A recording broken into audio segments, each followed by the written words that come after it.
睡眠倒退期嘅第二集，8至10個月嘅技能提升期，明明之前咧終於捱過咗啦，3至4個月咧已經瞓得唔好，之後就瞓得好返，可能已經學識咗自己入睡啦。咁但係咧，點解去到8至10個月又嚟嘅咧？原來研究顯示咧，每一次學到 BB 學到新技能嘅時候咧，佢其實咧都係會大腦喺度急速發展緊啊。當佢夜晚嘅時候咧，個腦係會非常之混亂啦，同埋喺度不停咁樣有好多神經元生長同埋修剪。咁所以咧，其實佢就算瞓緊覺咧，個腦咧都喺度不停練習。咁所以咧，佢就會好容易醒啦。咁而亦都有研究顯示咧，咁多種技能提升嘅睡眠倒退之中咧，譬如爬啊、扶企啊、行路啊，原來係扶企係會醒得最勁嘅。咁所以如果你嘅 BB 而家經歷緊8至10個月嘅睡眠倒退期咧，咁就實在係恭喜你啦，因為咧雖然爸爸媽媽瞓得唔好啦，但係其實 BB 係叻咗好多嘅。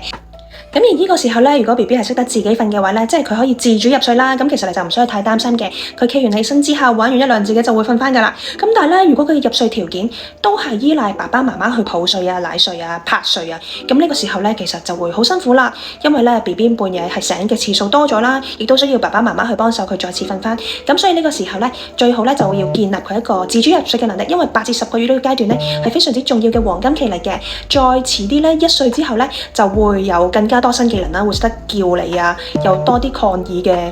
跡象啦。咁所以咧，你而家趁佢而家8至10個月細細個，快啲去培養佢嘅自主入睡技能。如果你覺得好辛苦啦，咁你可以 inbox我或者留言 baby，我會俾一個初步嘅分析你，睇下 BB 適唔適合進行睡眠訓練。